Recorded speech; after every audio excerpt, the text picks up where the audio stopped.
እሺ ቤተሰቦች ተመልሰን መተናል ማለት ነው። ከሰማው ደግሞ ድርሹ የሆነ የቤተሰቧን ታሪክ አካፋለች።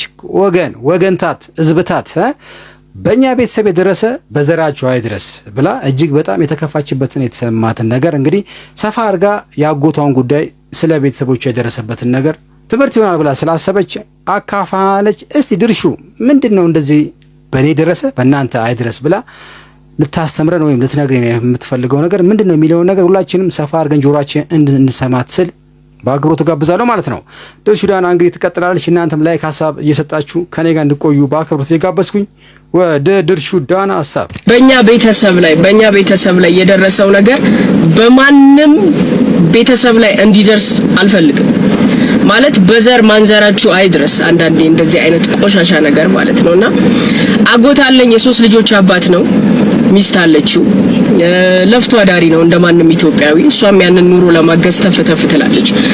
እሷ ግን ስራ የምትሰራው ምንድነው የቻይኖች ካምፓኒ ውስጥ ነው። የቻይና ካምፓኒ ማለት ካምፓኒያቸው ጋር ሳይሆን መኖሪያ ቤታቸው ላይ ተመላላሽ ሰራተኛ ናት፣ የአጎቴ ሚስት ማለት ነውና ተፍተፍ ትላለች ምናምን። ሶስት ልጆች አላቸው። ከዛ አራተኛ ልጅ አረገዘች። እንዳጋጣሚ ሆኖ እኔ ሐዋሳ ነበርኩኝ፣ የዛሬ 2 ሳምንት አካባቢ ሐዋሳ ነበርኩኝና ምጧ መጣ ምናምን ተብሎ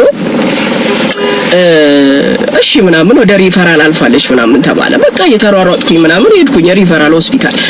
ከዛ አጭር ምጥ ነበረ፣ ብቻ መጣ፣ እግዚአብሔር ይመስገን በሰላም ተገላገለች። ስትወልድ ግን ለመናገር እኔ ሞራል አጣለሁ አንዳንዴ። ስትወልድ ቻይናዊ ልጅ ነው የወለደችው። ቤተሰቦች እርፍ ድርሽዬ ቻይናዊ እንዴት አረ እውነትም ቤተሰቦች በኔ ቤተሰብ የደረሰ በእናት እንዳይደርስ ያለችው ለካ ቻይና እንግዲህ ቤታቸው ገብቶ ነው ማለት ነው። እስቲ እናስጨርሳት ድርሱ። እስቲ እውነትም ቻይና ነው የወለደችው?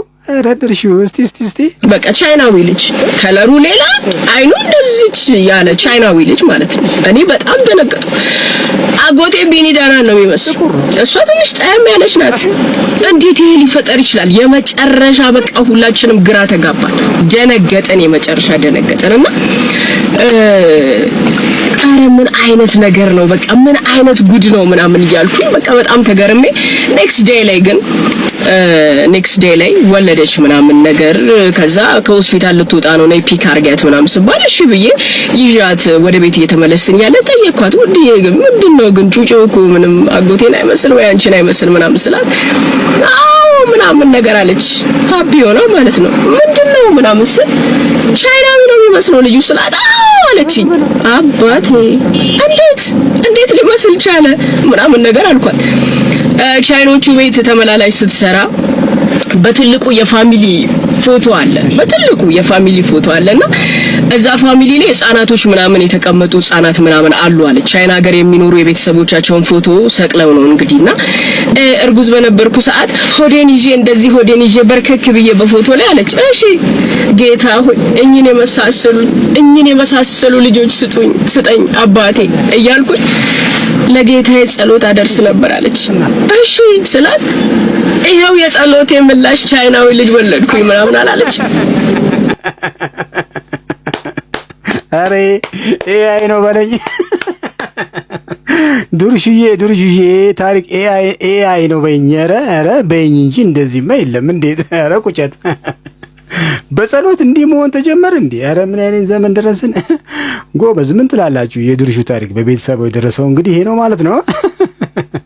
ጭራሽ ኧረ እኔ አላምንም። ይሄ የኤአይ ስቶሪ ነው እንጂ የአንቺ ታሪክ አይደለም ይመስለኛል። እስቲ ለማንኛውም እስቲ ድርሹ እናስጨርሳት። እስቲ ሴትዮዋ እንደዚህ ሆና ነው ቻይና የወለደችው ማለት ነው። እስቲ አሜን ነው ወይ? የመጨረሻ በቃ ገረመኝ። እኔ ከምንም በላይ የደነቀኝ ግን የአጎቴ መልስ ነው። ከዛ ሌላ አጎቶቼ ምናምን እንዴት እንደዚህ ይሆናል ምናምን ብለው ሲጠይቁት ድንገት አለ እግዚአብሔር ይሄ ቻይናዊ ልጅ እቤቴ እንዲኖር ፈልጎ ሊሆን ይችላል።